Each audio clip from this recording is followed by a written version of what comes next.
Okay, are we live? You are live. And it's not even 5. Actually, yeah, it is 5. It's 5:45. We're live at 5. Okay, I like it. Well, hello everyone. Good to see you. Can I get a little call and response? Good evening. It's good to be with you this evening and host this very intimate conversation, but meaningful conversation that we're going to have this evening. I'm going to be your host today. My name is Letitia Clark. I'm a good friend of Tonya's, a sorority sister, but we are also in the journey and I don't know what to call it, the sisterhood of authorship. I've been serving on the Tustin City Council for the last 8 years. I'm a former mayor and also the author of 2 books, a children's book and a self-help book for working moms. So, thank you. Because I'm about to introduce you to a very prolific writer, an author, and I'm going to give a little bit of her bio before we get started. But I just want to start off by saying I'm very honored that you asked me to help host this conversation, and just very proud of you for continuing to do what God has called you to do in putting pen to paper and making sure that your story impacts others and that you're sharing your struggles, but also your successes to inspire ultimately. So super proud of you, and I know the audience feels the same, right? That's why you're here. So I'm going to do a little intro. And many of you already know this, but this is for our listening audience out there. For those that don't know, Tonya L. Whiteside, she can be described as a vision catalyst for the Whiteside group. She's a wife, she's a mother, a military veteran, an educator, a credentialed high school counselor, and of course an author. She holds master's degrees in both education and human services and a bachelor's degree in criminal justice. Tonya is the author of several books: Change the Atmosphere with Encouraging Words, Rebuilding Life After Trauma, I Am More Than My Hair, the coloring book, and Focus, a 31-day journal, and the newly released, what we're talking about today, Life on the Line, a journey of rebuilding with resilience and faith over fear. That's powerful. She shares and connects with women through her experiences as a military veteran, a victim, and survivor through keynote speaking and business professionals. Tonya is dedicated to igniting positive transformations in the lives she touches, and she has spent many years inspiring and empowering, as we know, individuals to reach their full potential. Her remarkable journey and expertise have led her to where she is today and with us today. So we are so excited to get into this book. I know many of you have purchased it, and for those online who have not purchased it, we're going to give you a little sneak preview of what's in the book, and then hopefully inspire you to purchase the book and tell all your friends and family. So Tonya, we're going to start before I even go to the first question. Whoever has the book, I'm going to go to page 1. Look at this picture. You can't see it, but it is the cutest picture of Tonya, and she's in her fatigues. And you're gonna close up. Yep. Zoom in. And I mean, it is just, I don't know if the hat fits you quite, but I mean, it is just so inspiring. I love this picture. So before we even get to question 1, tell us a little bit about this Tonya.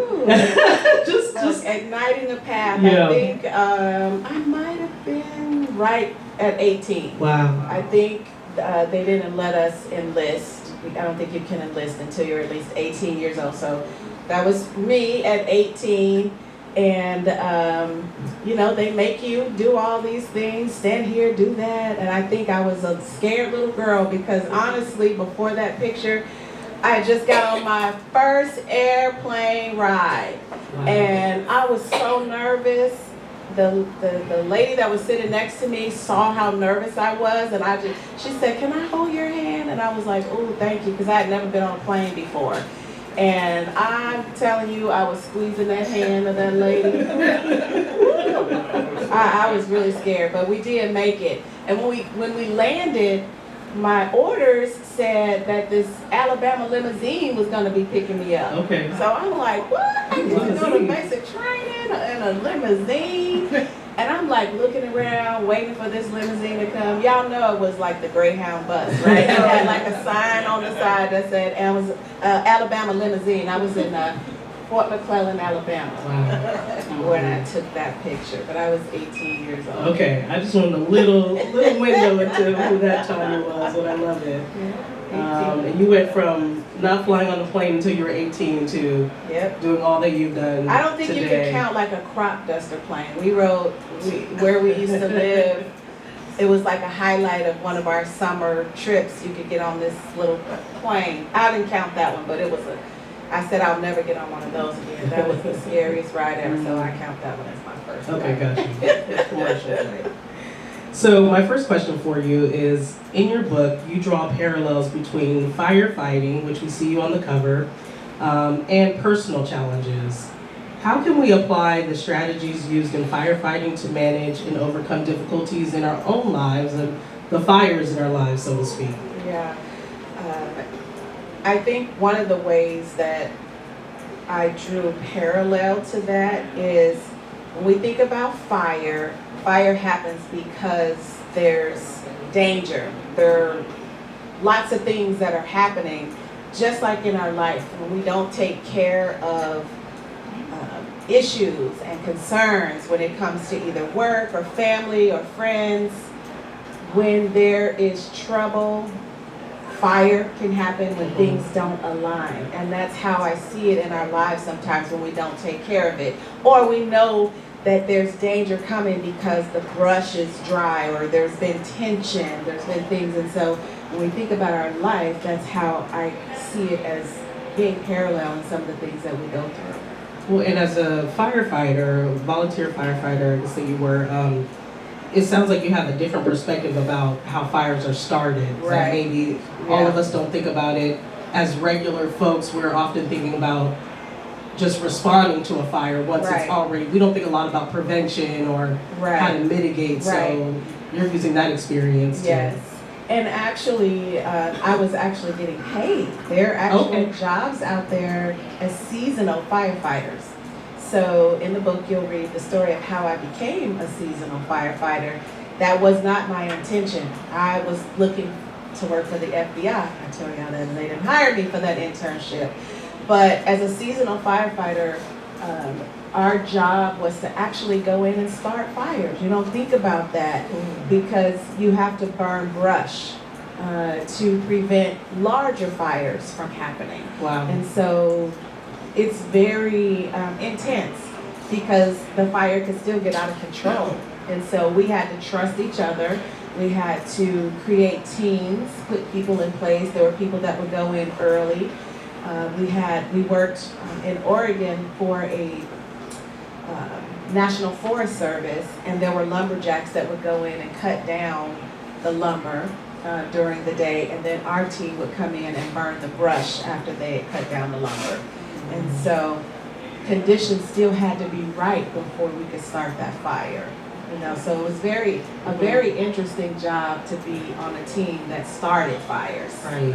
Yeah. I mean, even that's an interesting parallel too, that in your life you may have to clear some pathways Absolutely. by burning some things to make room for Absolutely. others, or kind of I guess burning some parts of your life in order to prevent bigger problems. So Right. And there's so many sometimes parallels. we see it. Sometimes we see it and we either don't have the courage to maybe close a door that we need to close, knowing that if we keep going a certain way, danger, danger. And you're right. When I thought about this, you have to walk through a door sometimes that you're not really willing to go through. And you may need to close a door that you're not willing to close. And in our life, when we don't do those things, there is a cost. There's a cost if we keep doing something we should have closed the door. Right. But also, if we know we're supposed to be doing something else, but yet we stay, Yeah. then there's danger in that as well. Yeah, I love that, and that you brought just your personal experience to enlighten us and kind of just remind us of those tidbits that are helpful in life. So thank you for that. My second question for you is, what are some ways we can put out the fires in our lives? We kind of, alluded to this earlier, personal and professional though, lives when we face crisis or intense stress. Sure, I think because as a professional, I work out of 3 domains, and I still see those 3 domains in our life: personal, professional, and spiritual.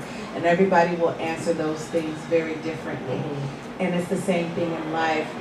How that parallels even with fire, there's levels, like everything is good, there may be cautionary, and then things are out of alignment. So there's a chapter in there called red flag warnings, and we have those warnings, and sometimes, they're right here, but then they get here. So let's think about it in our work-life balance. Who works way more than their 8 hours a day?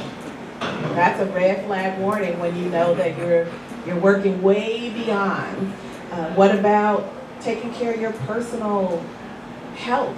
Who ignores? Sometimes we ignore. There's a red flag when we know that we should go to the doctor. Sure. But we put it off, and sometimes because of our busy lives, we try to find different ways of handling it. Oh, it's just a little pain. I'll just take an aspirin. It'll go away. Right. And yet, we continue to ignore it. Though that's a red flag warning in life. Mm-hmm. And also mental health. I in several books earlier talk about rebuilding after going through traumatic experiences. For me, it meant I had to sit in front of somebody to help me get through that. Tell myself the truth about myself. I need help. Yeah. Didn't mean that something was wrong with me. It just meant that I needed to take care of my mental health because things are kind of out of whack. And then going and taking care, doing yoga or going to the spa or the gym, things that can help you put things back in alignment. Some of you know recently I hurt my back, and that happened, middle of July, and I'm still dealing with it.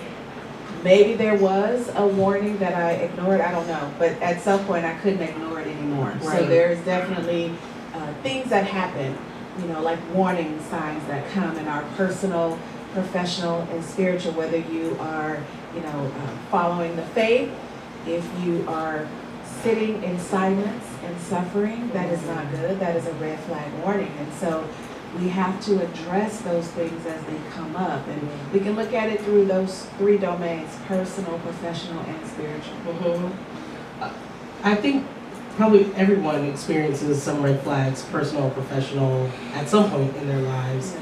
What responsibility do you think we have, not only to be accountable for ourselves, but to start changing the culture around us, talking about going to the doctor on a regular basis, like it's just to normalize that, Right. Getting mental health and self-care into your just everyday, regular practice. At the job, when you see people facing burnout or high stress levels, doing something to kind of intervene and say, it's not okay to just keep, Right. Operating with these red flags in sight. What do you think, kind of beyond our individual accountability and responsibility, when we figure that out to some extent, like you have, Yeah. at what level do we need to start to infuse those norms into the culture around us, at church, at home, at work? Yeah, I think you said it. We shouldn't suffer in silence. We exist really in community. And if you see something, you should say something. And some of us have closer relationships with other people, and it may be easier to talk to them. But if we see something, we should say something. Now, if I tell my mama I got a pain in my back, she already have. I got some lidocaine packs at the house. You want to come back and get a lidocaine pack? Or when you say something, sometimes we don't say anything. Right. But if you're talking about pains, if you're talking about your stress level, if I'm a friend to you, then I may say, hey, this is you may want to go and talk to somebody. The more we talk about it and not keep it to ourselves, if we found a tool or something to help us, tell somebody else that it helped. when I hear people say, "Oh, I went to counseling and it didn't work." No, you didn't make a connection with that counselor. Try a different one. Right. I know for me, the first counselor that I went to, I don't think I really said anything. I was crying and I kept saying, I thought something was wrong with her because she wasn't saying anything. Right. But her office didn't have anything on the walls, only like a box of Kleenex. I didn't connect with that. I needed more. So we didn't make a connection. I had to find a different counselor. Right. And I think it's very important to find the support that's very specific to your need. So I had an individual counselor. I had a counselor and a support group when I was going through being a victim and witness to a murder-suicide. I was in a group that was very specific to that. So there are support groups, there are counselors. If you don't make a connection with the first one, then you go again. Yeah. I definitely believe that sharing Right. is caring. Yeah. And you don't have to broadcast it if you don't want it. That's not your style. If it's one-on-one. But you sharing with someone else could help them because it helped you. Why Yeah. keep it to yourself? I love that. I try to embody that a lot, and I know, like even at work, I've always had staff members that have gone out on maternity leave, and I try to encourage them how to kind of work the system essentially to take more time off with their baby because there's not enough leave for them that's adequate to be able to bond with their babies. But I find no glory in making it hard for them because I didn't have a great experience, and sometimes we have to kind of, step beyond ourselves and say, I don't want you to struggle like I had to struggle. There's no glory in that. I'm going to share the tips and tricks that I found and even finding a good therapist or whatever it is. And I think in the workplace especially, I learned early on that I knew that I wanted to grow and I wanted to continue to move. And if I was the only one that knew my job, then what good is that? Right. I would see younger people, young adults, and I literally have said, I want you to be my replacement. And I'm going to teach you what I know because it's really, if we want this to be successful, we're in community with one another. Our goal should still be the same. We should always be looking to strive to do better if that's your goal. And when you're ready to walk in and ask for that promotion, you don't have to just say, if you hire me, I will do this. You can walk in there and say, I'm the best person for the job because I'm already doing certain things I've already demonstrated to you. And that in the book where we face those fears are those things that false evidence appearing real. It's not always that, and we have to sometimes walk through that and say, no, I can do this. I can learn from this experience. I can teach other people, but I'm showing you that I'm already doing those kinds of things. Well, fear goes both ways, right? It's fear of doing something new, but also to teach and reach back and not be threatened by someone taking your job or letting ego go and just putting those fears aside that you can mentor and encourage and uplift without feeling like it's going to compromise your position. Right, because if I have to leave, I want the business to continue. I don't want it to end because I'm not there. So you have to be able to look outside of yourself and face fears, encourage others, and teach others around you. Be in community. We're in community with one another. That's really good. My next question. Can you share an example, I guess a concrete example for us from your own life or career where a challenging situation turned out to be a crucial learning experience? Let's find one. Okay. One that I can talk about because there have been many. And in the book I share really several examples of me wanting to work for the FBI, being a criminal justice major. I really thought when they had internships in my freshman year, the summer, that I was going to get one of them. And I quickly learned when I went into that interview that I didn't know enough. I hadn't studied enough. They were asking me questions. Right. And I'm just smiling back. Like, I don't know what. So So I was very confident that when I left that I was not going to get that internship. And I still went back to the cooperative education office. So what do you do when you get faced with that first no or I'm sorry? What do you do? And even at 19, I'm like, well, you know, if I don't get a job, McDonald's is not paying me enough for the summer, I don't have any more work study, nothing, I'm gonna have to do something. Yeah. And so I walked back in and looked on the wall, and you know, one of the leaders in there said, well, there's a job as a firefighter, pays good money, it's a federal job, you have a place to live. I'm like, I'll take it. Oh, wow. I will take it. And off I went to Oregon to do something I'd never done before. And that's when I think about being resilient, Right.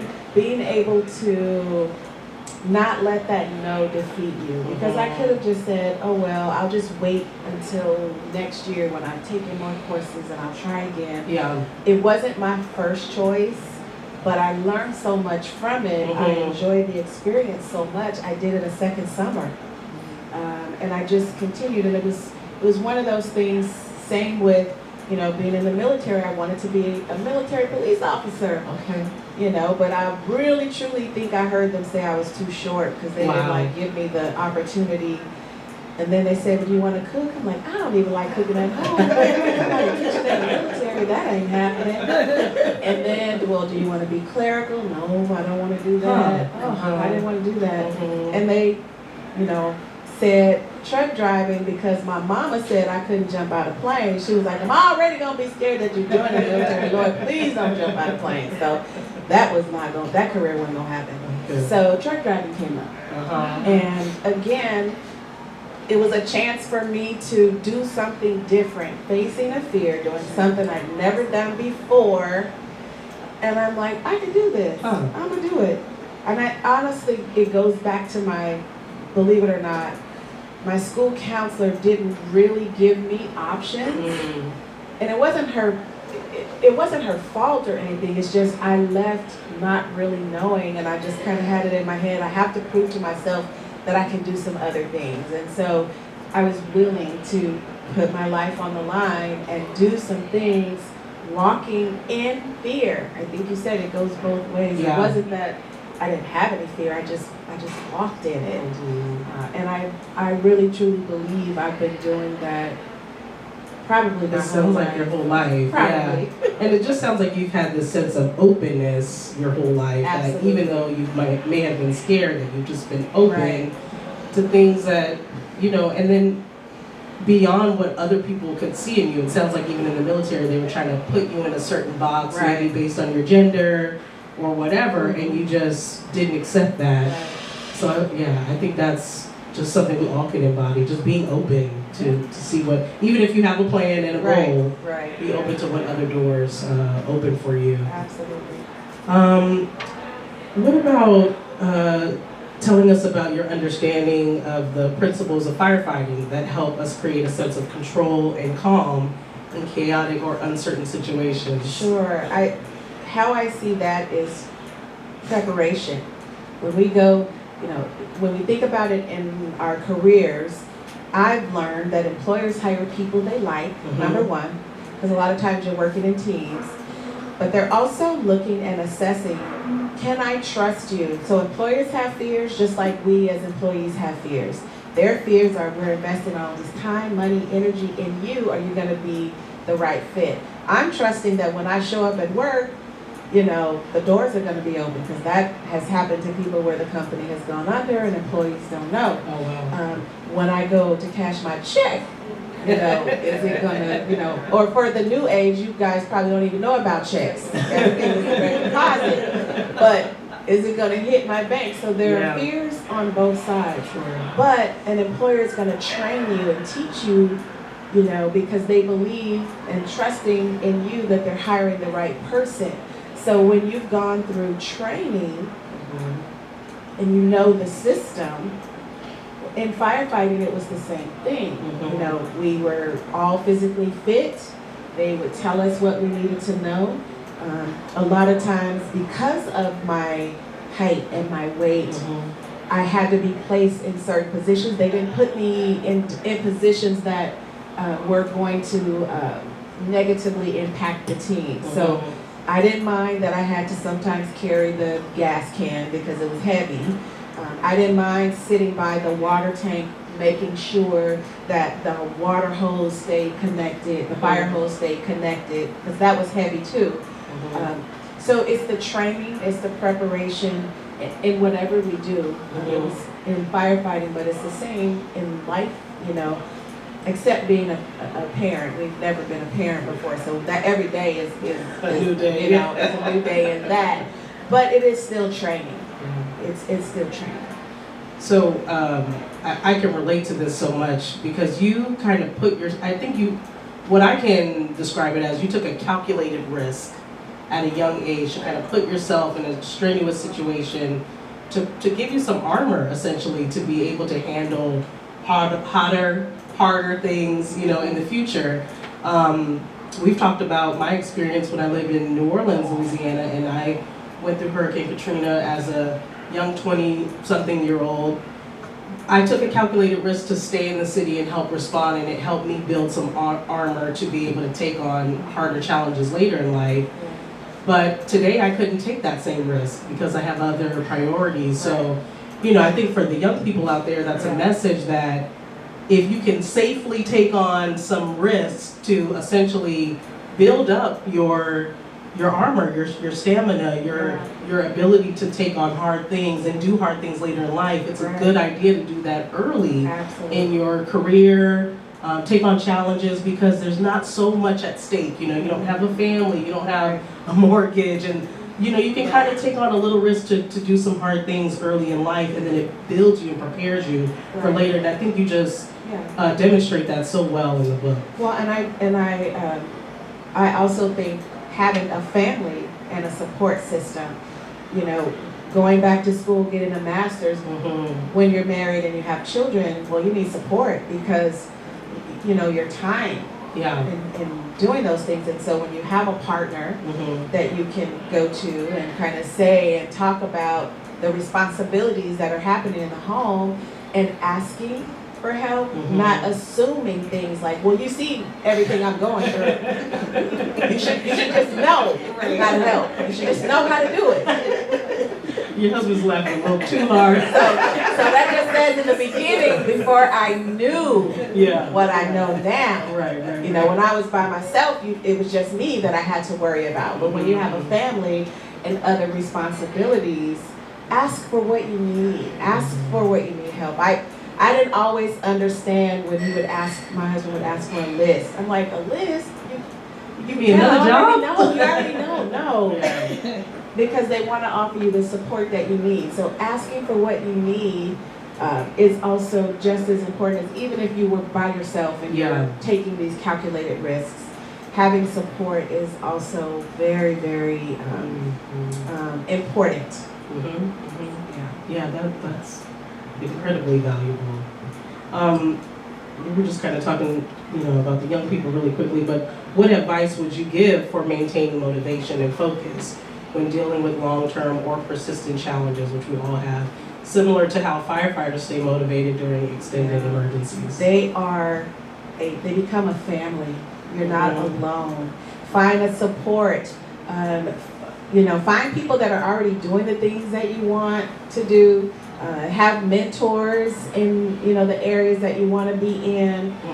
And, you know, one thing I remember before our former president, Barack Obama, was a president, he wrote the book, The Audacity of Hope. And there was something in the book that says we have a stake in one another, and what binds us together is greater than what tears us apart. Now that's also going on in the political, which we're not going to really talk about that today, but when you think about things that we want to do, having a support system, you know, finding mentors in your area, asking for what you want. If somebody's already doing it, see if they would be willing to mentor you. That has helped me, you know, along the way. Even you saying yes to me. You were my first guest last year when I started doing the coffee house chats. You were my first one. You said yes. And so you just ask. If they can, they say yes. If they can't, you know, it's not most times it's not personal, Right. you know, but finding people that believe in you, that are encouragers to you, helps a lot Yeah. in whatever goals, you know, you have.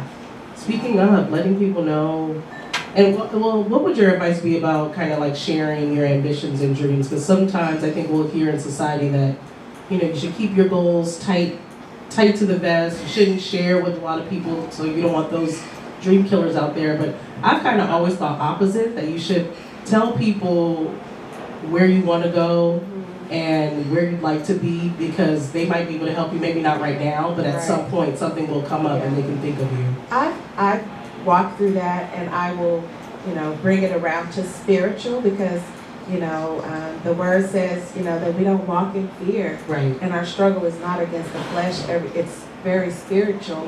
But the enemy will have you believe that nobody is happy for you, or if you tell this person, they're going to steal your idea. And so sometimes when you're young, especially for entrepreneurs, and I see some entrepreneurs out here, you know, when you don't share that, it's hard for people to know what you're doing. There's always going to be naysayers. Right. I truly know that not everybody is for me, but I know who is for me, Right. and why I do what I do. And I once did go to a conference, and I felt like the person was giving so much stuff away. And I'm like, you're not afraid that you're giving us all of this? And what he said was, they're not going to do it the way you're going to do it. They're not going to share it the way you're going to share it. Right. There's enough for everybody. And that changed everything for me. It's not mine. I've lost friends and people who say, you know, we're doing too much of the same thing. But are we really? You know, there really is enough for everyone. There's no need to gatekeep. There really is not a need. Right. We're not going to do it the same way. And the reason why I do it, I continue to pray that the Lord will bring the people that are supposed to share, that I'm supposed to share the message and the gift with.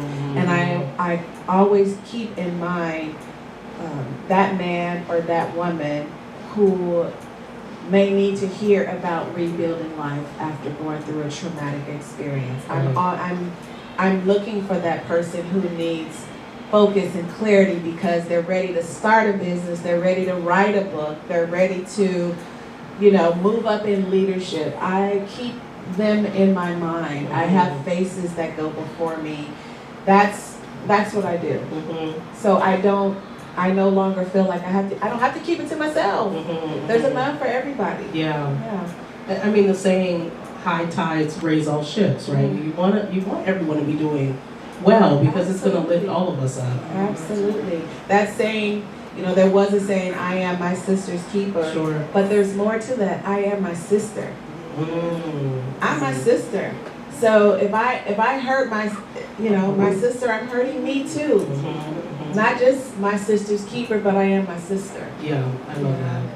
So I think we kind of ended on what some of the questions we're going to ask about the book specifically. So you all heard that this book is going to tie so many things together in the context of firefighting. It's going to bring so many parallels to just how do we overcome and do hard things in life. But I want to know, kind of from our audience, how many people have maybe a book inside them that they want to write one day? Or does anybody want to be an author at some point? I can't imagine no one in this room. No, because Thought about it? Yeah, anybody who just thought about it at one point, maybe writing a book? What about starting a business? What about starting a business? Starting a Okay. business. Yep, got some hands. Got some hands out there. So I would say, you know, let's get some advice from you, from a prolific writer. You've written several books. And then for those that don't know, writing a book, you almost have to go into business for yourself, because you have to market the book, you have to get it out there. So it's like, you know, it's starting a business as well, but you have done many things under your business umbrella. And when I first started,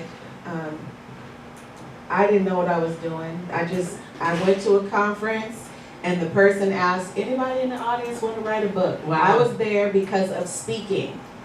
And what I learned is, as a speaker, people want to take something away from that so they can remember you. Mhm. So that's how the first book changed the atmosphere with encouraging words, because I said, well, I have quotes. I write quotes every week on the board for the teachers, because I was working at a middle school.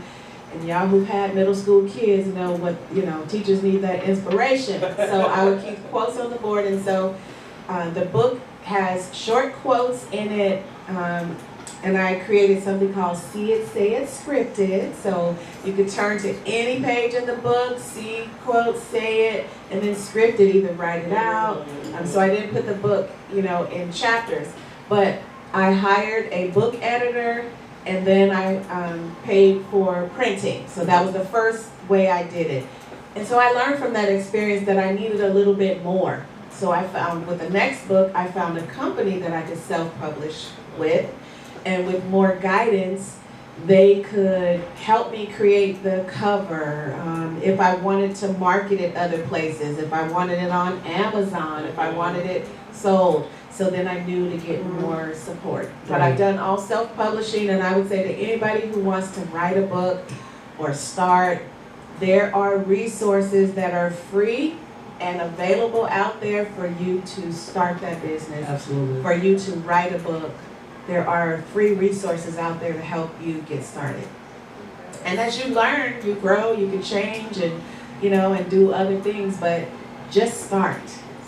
There's this quote by Zig Ziglar that I like. It says, you don't have to be great to start, but you have to start in order to be great. Yes. You just start, and the first product may not be, the ultimate New York Times bestseller, but if you just start and keep going, your message is going to get out there and impact some folks. Absolutely, absolutely. And, trial and error, you don't always know. As I write, I write. Some people have to put it in chapters as you go. Some books, the cover came to me first before I finished. Sometimes the title came first. Mm-hmm. It really just how the Holy Spirit would give it to me. And, right.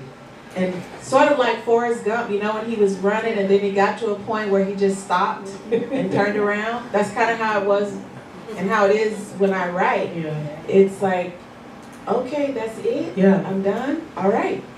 And the way things are going now, people don't want to read really, really long books. And so this particular one, once I was done, I was done. Mm-hmm. But it has discussion questions in the back. Right. You can either do individually, because that's what I wanted people to think a little bit more about, being resilient and having faith over fear. And you'll find that, in this book. So it comes in a lot of different ways. Yeah, and it's definitely a conversation starter. I feel like we could talk all day. I'm going to check in with our producers. How are we on time? Production team? Okay, do we have time for question and answer? Okay. So I think we'd like to go to the audience. Sure. And I'm just going to be like Oprah and go around with the mic. Any questions for our author, Tonya? I know someone has a question. Yes. So we talked a lot about having support, Tonya, in whatever it is that you do. That helps you be successful, and that helps keep you motivated, and that helps move you along the path so that when you are faced with fear, you're able to confront it because you got support. Any tips for someone who's saying, I don't have that kind of support, I don't have family, I don't have, good connections or whatever? What are some of your suggestions? I would say start with one person. Start with one person. And in particular, in the career field or the area that you want to be in, that's where you start. So I've learned to talk to people, and when you have that good positive support, they were directing, the Small Business Administration has these free workshops and these free resources, and literally even a business, all the way down to a business plan for those who want to start a business. There are resources out there. So you start with one person.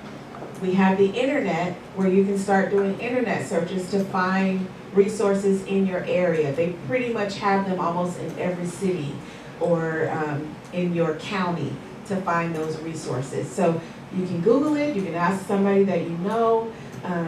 Those who are connected on like LinkedIn, or on a social media, you can use those platforms as well. But I would say that's where you would start. And you can't do that if you don't ask anyone, but I can 100% tell you that there are resources out there, and a lot of times you don't have to pay. There are I get emails all the time, we want to help you build for this amount of money, you can, but I'm like, ooh, but I know that there are other resources out there that are, especially when you're starting out. You want to build it, and as you grow and you have resources, and then you want to bring someone on that that you want to pay. But I say that there are a lot of free resources out there to help support you. Yeah.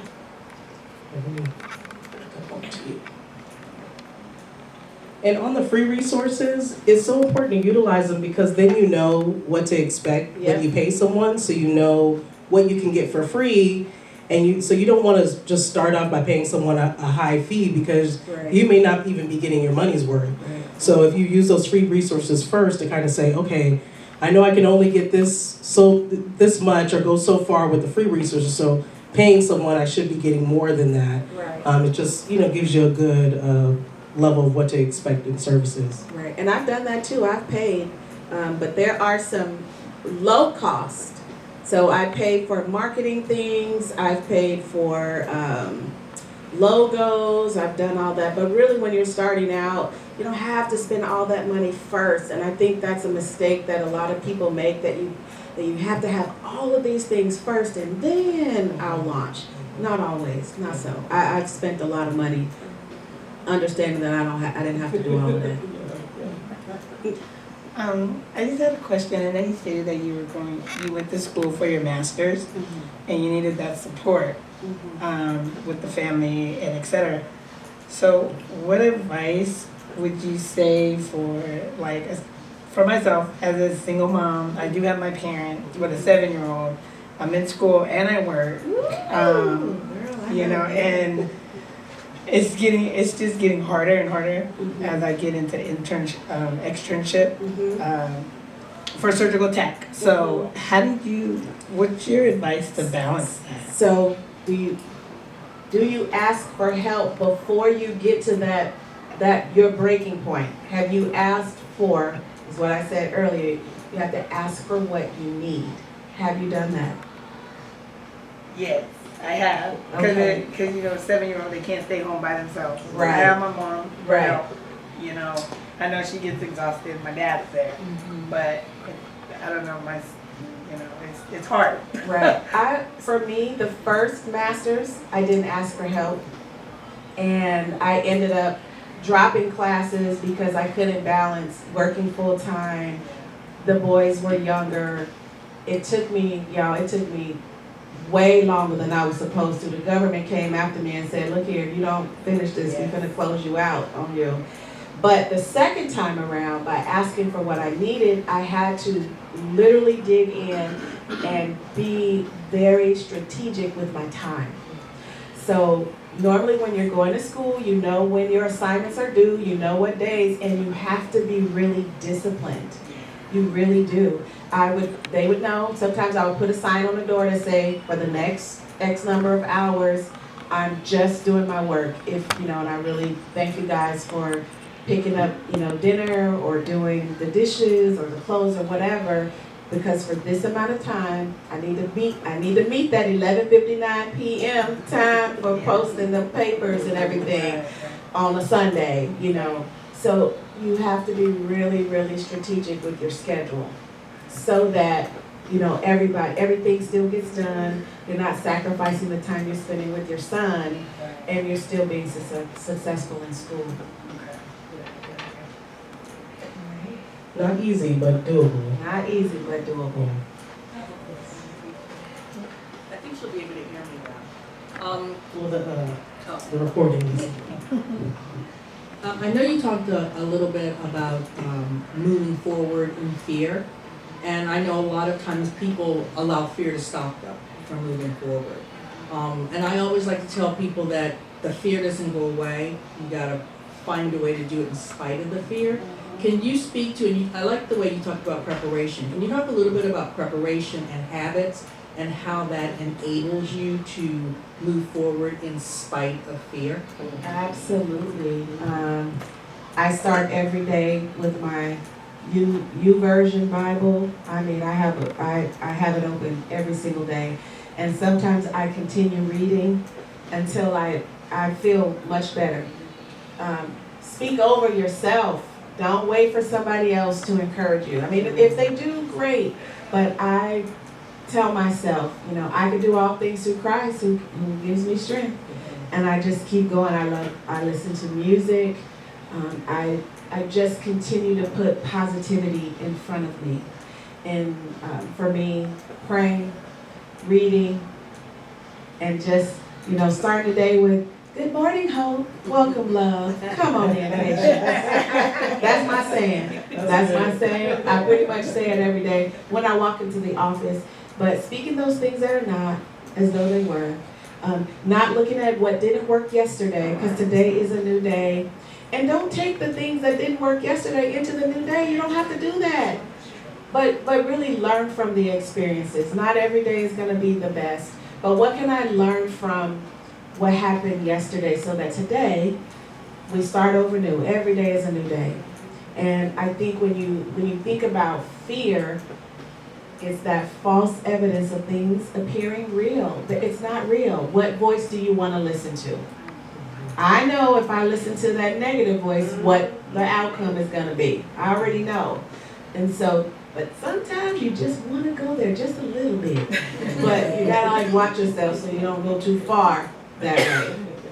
But that's what I do. I lean into that fear. I don't know always what the outcome is going to be, but I've worked and I'm learning. I'm setting up habits of doing that.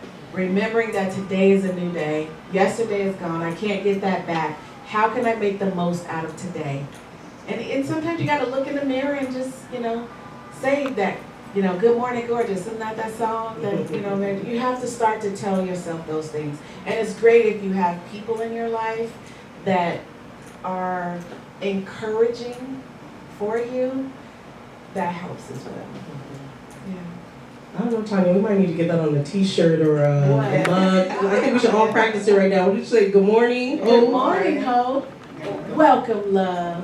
Come on in, patience. Okay, we're all going to do that together. Ready? We're going to count on 3. 1, 2, 3. Good morning, hope. Welcome, love. Come on in, patience. Yes, I think that's good. I say that when I go into the office. They know when I come in that door, that back door, and I start yelling, good morning, hope. The whole time you're here. Very positive, very positive. Any other questions or insights from the book? Anything you guys have been dying to ask, Tonya? Well, any lasting words from you, Madam Author?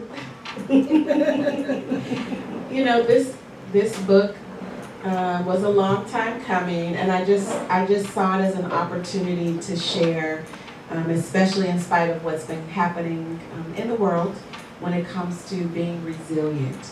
And I really thought about 3 areas where I really had to face fear and be resilient. And that was living on my own as a full-time college student while serving in the military and working as a firefighter.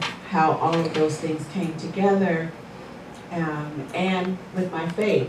My pastor is quoted here in the book about how you lead a large group of people. And one year our theme had resilience in the theme, and we talk about that in the book. And you sharing, being the mayor during the time of, George Floyd and what that was like, running a city during those things, and what type of resilience that it took to do those things. And so, what I would say is lean into those things. Find ways to move through the fear. It's still going to be there, but how can you be resilient the first time somebody tells you no, or you don't get that first job for the young ones in the back that are about to graduate college, that have gone back to school? What do you do with that? That may be one of the best decisions that you've ever made if you have to make a detour, not look at it as a bad thing. Sometimes probably the best thing that could have happened. You know, my truck driving was great. It wasn't what I originally thought I was going to do. I wanted to be a military police officer, but guess what? I still majored in criminal justice. I did work for the Federal Bureau of Prisons. I did work for the National Park Service. That's another book. That's not in this book. But I was in law enforcement. I was in law enforcement. So I still had the opportunity to do those things. So you don't have to look at it as a regret. Right. Lean into it and use it to your advantage. Mhm. I will say that, you know, I had a job interview when I first moved to California. Having a college degree, I just knew that I was going to have all these jobs. Well, I didn't know that the Northridge earthquake was going to, you know, cause all the park services not to hire. So I didn't have a job. And I walked into this office and I had this great resume, but I was just looking for a job. But the person in front of me was looking for somebody who wanted to be a receptionist. And he kind of gave me some advice, and it was harsh. I didn't get that job. But he said, I'm looking for a receptionist, and I can see from what you've been doing, you don't want to be a receptionist. Mhm. He was right, but I still walked out of there without a job. So it's happened to me. Again, being resilient, looking at every opportunity and taking from it. You know, I didn't get the job, but he gave me some good advice. Look for what you want. You really don't want to be a receptionist. So it may take you. It took me 6 months to get a job in my career field with a college degree. It took 6 months, but that was good advice. I didn't get that job, but, you know, he still gave me something that I could use. Yeah. So look at all of your experiences. Use them to your advantage. So for the unlucky folks online who cannot be here in person, because, you know, we're getting the vibes in and we get to get our physical copy of the book, but tell the audience online where they can purchase the book if they were not here. It is on Amazon. You can get the paper copy as well as a downloadable copy. And it is available. We do have some here with us today. And I'm just so honored and thankful for all of you coming and for all of your support. And get life on the line. Life on the line. Well, thank you for sharing your insight about the book, the process, and just all of these nuggets that I feel are just going to be little tidbits we can put on Instagram for years to come. But you are doing a service in terms of sharing your knowledge and experience to inspire others. We definitely feel that. And it's clear that God called you to do this because you do it so well. So keep going, keep walking in His order. So we just love you and appreciate you for that. And so happy to support you and continue to buy all of your books. Thanks, everybody.